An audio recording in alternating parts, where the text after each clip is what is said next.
یہ سوال ہے کہ حضرت علی اور حضرت امیر معاویہ کے درمیان جو لڑائی ہوئی تو اس لڑائی میں غلط فہمی کی وجہ کون سی تھی؟ تو جو لوگ اس جنگ میں مارے گئے ان کا انجام کیا ہے؟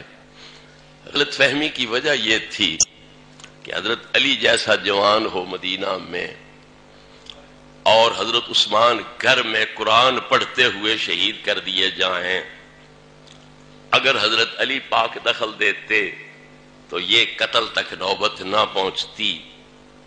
اس سے یہ غلط فہمی پیدا ہوئی کہ حضرت علی رضی اللہ تعالی عنہ کی بے پرواہی کا دخل ہے، اور جو مالک ابن اشتر وغیرہ ادھر محاصرے میں پیش تھے وہی حضرت علی پاک کے لشکر میں بھی کمانڈر تھے۔ تو جو حضرت عثمان کا محاصرہ کرنے میں پیش ہوں وہی پھر حضرت علی پاک کے لشکر کے کمانڈر بن جائیں تو پھر مغالطہ لگنا چاہیے کہ کوئی نہ۔ یہ غلط فہمی پیدا ہونی چاہیے کہ نہیں پیدا ہونی چاہیے کہ علی پاک کا دخل نہ ہوتا عثمان شہید نہ ہوتا۔ تھوڑا اوپر چلے جاؤ، حضرت موسیٰ علیہ السلام طور پہ گئے چلا کاٹنے، اللہ سے تورات لینے، اپنا نائب اور خلیفہ بنا کے گئے حضرت ہارون کو، بڑے بھائی کو اور اللہ کے نبی کو۔ پیچھے سامری نے بچڑا بنایا، قوم کو کہا کہ یہ تمہارا خدا ہے، موسیٰ بھول کے طور پہ چلے گئے ہیں لہذا تم اس کی پوجا پاٹ کرو۔ قوم نے بچڑے کی پوجا شروع کر لی۔ تو حضرت موسیٰ علیہ السلام جب آئے اور دیکھا کہ قوم بچڑے کو پوج رہی ہے تو انہوں نے اپنے بھائی کے اور بڑے بھائی کے اور نبی کے سر کے داڑھی کے بال پکڑ کے گھسیٹنا شروع کر لی۔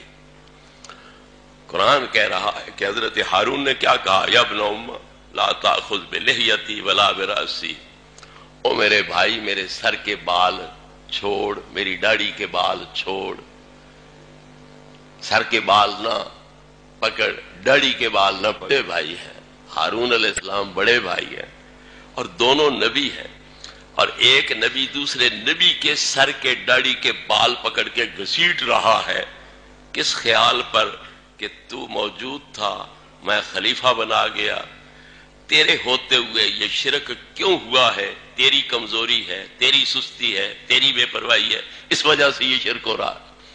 اگر موسیٰ علیہ السلام پیغمبر کو یہ غلط فہمی ہو سکتی ہے کہ میرے بھائی اور نبی ہارون کی سستی کی وجہ سے یہ شرک شروع ہوا ہے اور وہ اپنے بھائی کے سر داڑھی کے بال پکڑ کے گھسیٹ سکتے ہیں، تو امیر معاویہ کو شام میں بیٹھے ہوئے حضرت عثمان کے قتل ہونے پر حضرت علی کے شہر مدینہ میں موجود ہونے کے باوجود یہ غلطی لگ سکتی ہے کہ نہیں لگ سکتی؟ یہ اصل غلط فہمی کی وجہ تھی۔ اگر پیغمبر ہو کر ان میں یہ غلط فہمیاں ہو سکتی ہیں تو یہ مرتبہ پیغمبری پر تو نہیں ہے، امتی ہیں، پھر ان میں یہ غلط فہمی نہیں ہو سکتی تھی، لہذا غلط فہمی کی بنا پر یہ نوبت یہاں تک پہنچ گئی۔ تو اس لیے سبب اصل حضرت عثمان کی شہادت بن رہی ہے۔ حضرت عائشہ، حضرت طلحہ، حضرت زبیر کی جو جنگ جمل ہوئی اس میں بھی یہی غلط فہمی کار فرما ہے۔ امیر معاویہ کے ساتھ جو جنگیں ہو رہی ہے ان کے اندر بھی یہی غلط فہمی کار فرما ہے۔ حضرت علی پاک کی اپنی مجبوری کہ 18,000 بندہ بلوائی تھا، محاصرہ کرنے والا تھا، یکدم سب کے خلاف کارروائی کیسے کروں، ان کی اپنی مجبوری ہے۔